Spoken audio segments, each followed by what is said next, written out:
pertanyaan berikutnya datang dari Pak Doni asal Jakarta yang menanyakan, Ustaz izin bertanya, saya diceraikan istri melalui gugatan cerai di pengadilan agama. Namun prosesnya tersebut berjalan tidak sesuai syariat karena awalnya saya menolak perceraian tersebut dan tidak mau mengurusnya. Lalu istri menggugat menggunakan pihak ketiga untuk mengurusnya, di mana proses tersebut pertama tidak ada sidang cerai ataupun gaib, padahal selama proses saya masih bersama istri dan banyak fitnah di dalamnya ya. Apakah yang ingin saya tanyakan, apakah perceraian dengan hal tersebut dianggap sah secara agama walaupun hakim secara negara sudah memutuskan seperti itu? Memutuskan bagaimana? Memutuskan perceraian seperti itu. Karena dengan Di pengadilan ya? Iya, di pengadilan.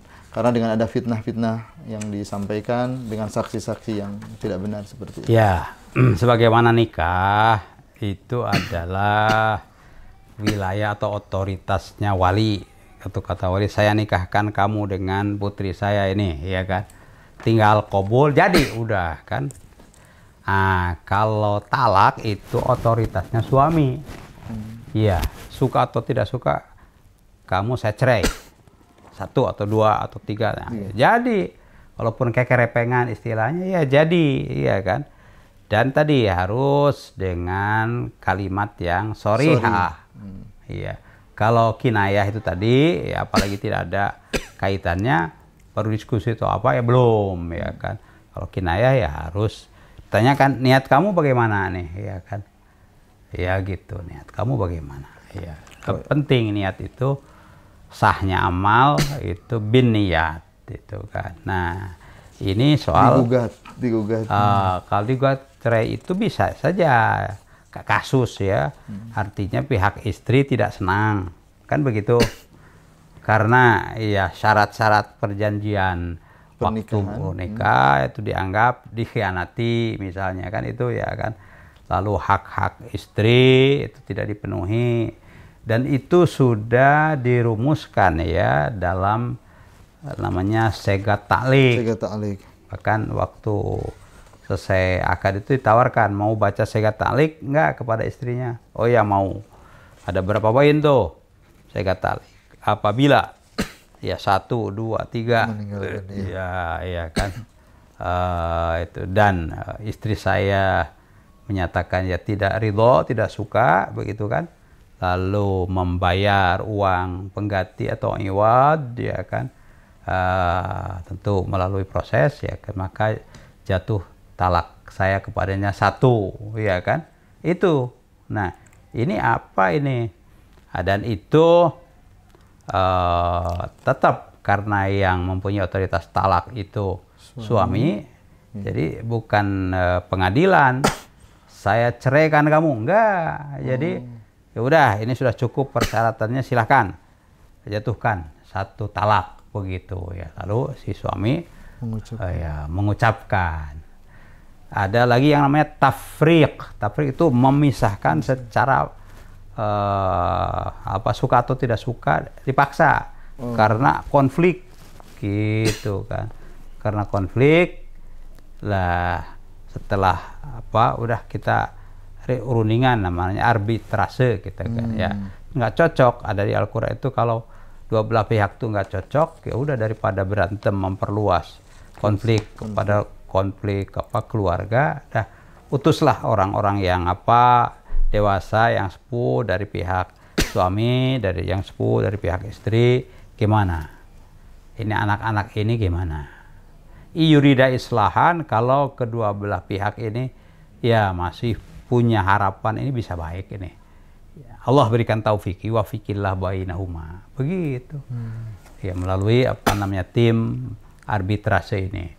Ya kalau tidak, ya kan, ya sudah, yughnillah kullan min saati, sudah, nanti akan Allah gantikan penggantinya, begitu. Jadi tidak, pada dasarnya konflik itu tidak disenangi dalam agama, dalam apapun, ya kan. Makanya silaturahim menjadi prinsip.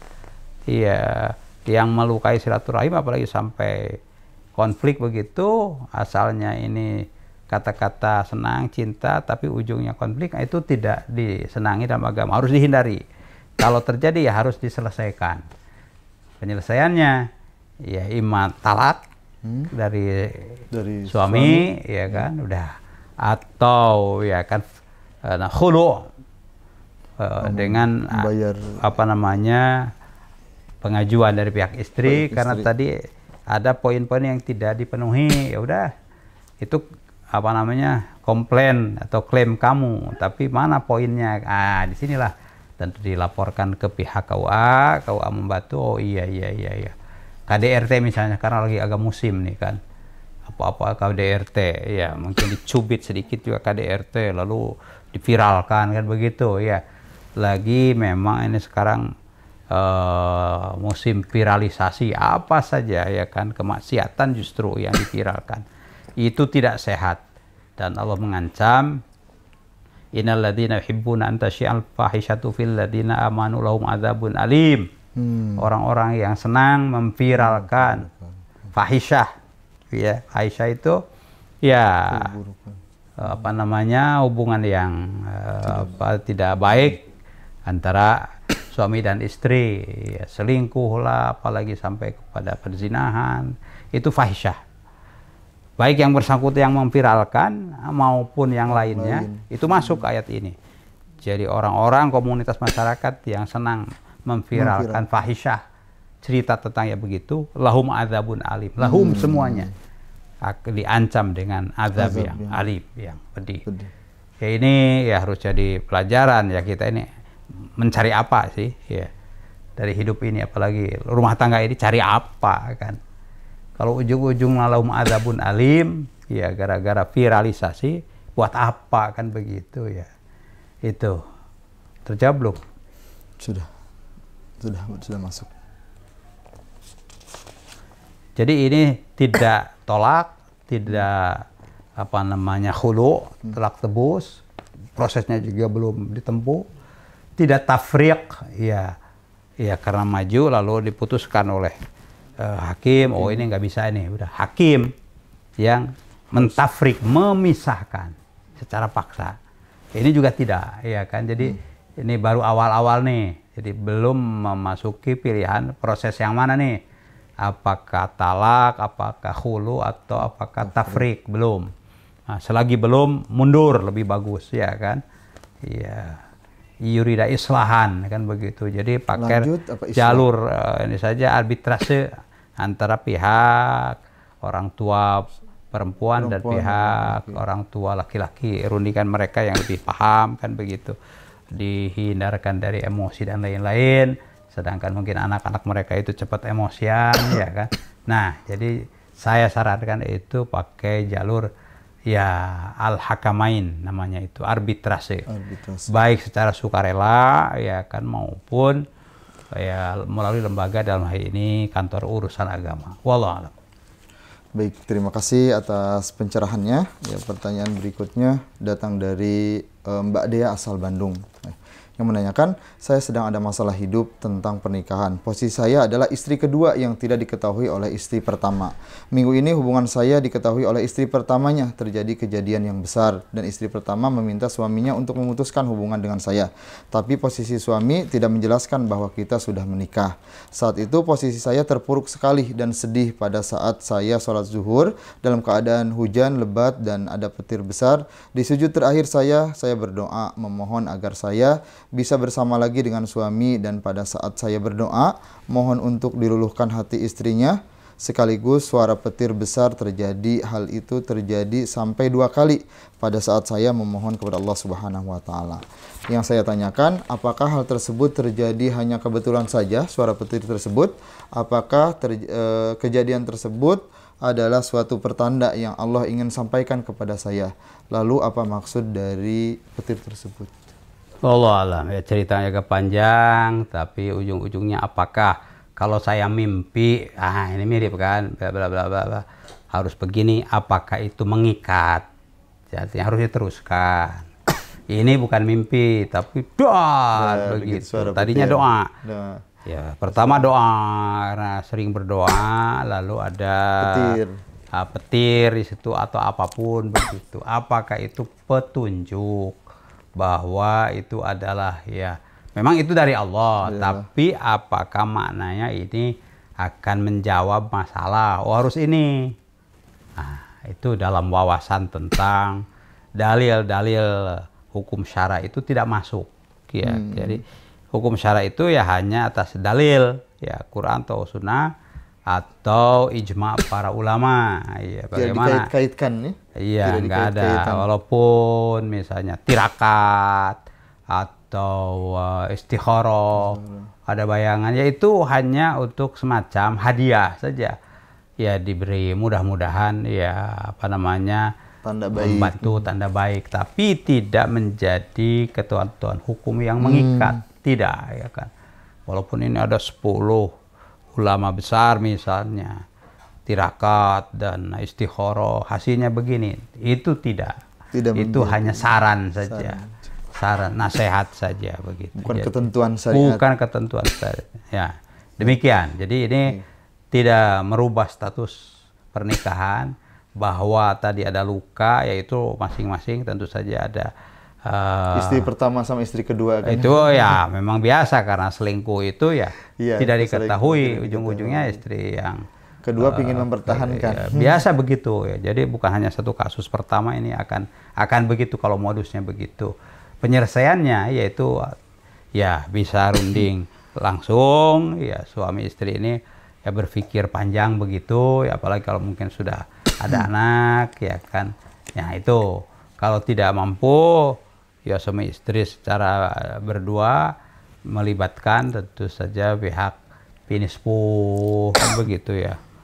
Ya kalau tidak bisa ya ke jalur tentu saja ya KUA, lalu apakah khulu ya talak tebus ya kan. Apakah ya konflik akhirnya udah daripada begitu kan menjalar kemana-mana, pengadilan agama memutuskan menceraikan, memisahkan, tafrik namanya. Itu pilihan-pilihannya itu. Di masa Rasul juga pernah ada, tapi bukan tafrik, itu khulu. Ya. Suami istri tentu saja para sahabat, orang-orang soleh, ya istrinya atau istrinya itu ya karena lama tentu saja serumah mikir istri saya atau suami saya ini ya suaminya ya. Oh Masya Allah kalau akhlaknya, agamanya, ibadahnya dan lain-lain. Ya tapi ada satu hal yang tidak saya sukai, bagian dari fisiknya gitu kan. Ya sebagai manusia ya kan wajar ya kan. Jadi kan kita suka kumpul dengan orang-orang yang mungkin dibully atau bagaimana ya kan. Nah jadi bagaimana ini, jadi saya merasa tidak bisa berlanjut ini, takut dipaksakan malah jadi qat'ur rahim, ya kan, merusak silaturahim. Dia datang ke Rasulullah, ya Rasulullah nih begini, iya kan, Rasulullah paham, ya dulu kamu terima mahar nggak, sodak, ya. Terima sodak itu mas kawin, oh iya apa, kebun, kebun yang di sana, kebun kurma yang di sana. Nah gimana nih, mau nggak kamu mengembalikan kebunnya itu? Oh iya, bahkan kalaupun saya tambah dengan yang lain, yang penting bisa pisah. Coba sampai seperti itu. Ya udah, panggil suaminya begini. Ya pernikahan itu bukan hanya untuk sehari dua hari, tapi untuk membangun ya generasi dzurriyyah thayyibah, dzurriyyah lil jannah dan seterusnya ya kan. Ya ini ya tadi ya, ditanya ya bagaimana nih kebunnya itu mau dikembalikan ke kamu sebagai suami, mau katanya. Suaminya tanya mau terima, mau, ya sudah deal ya kan.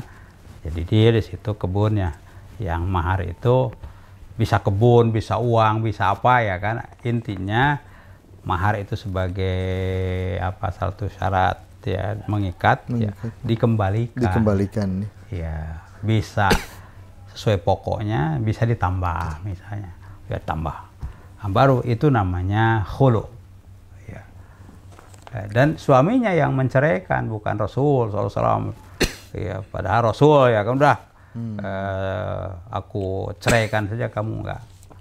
Ya udah. Kalau sudah dikembalikan itu berarti jatuh cerai kamu kepada istrimu satu, ya udah salaman paling ya udah begitu.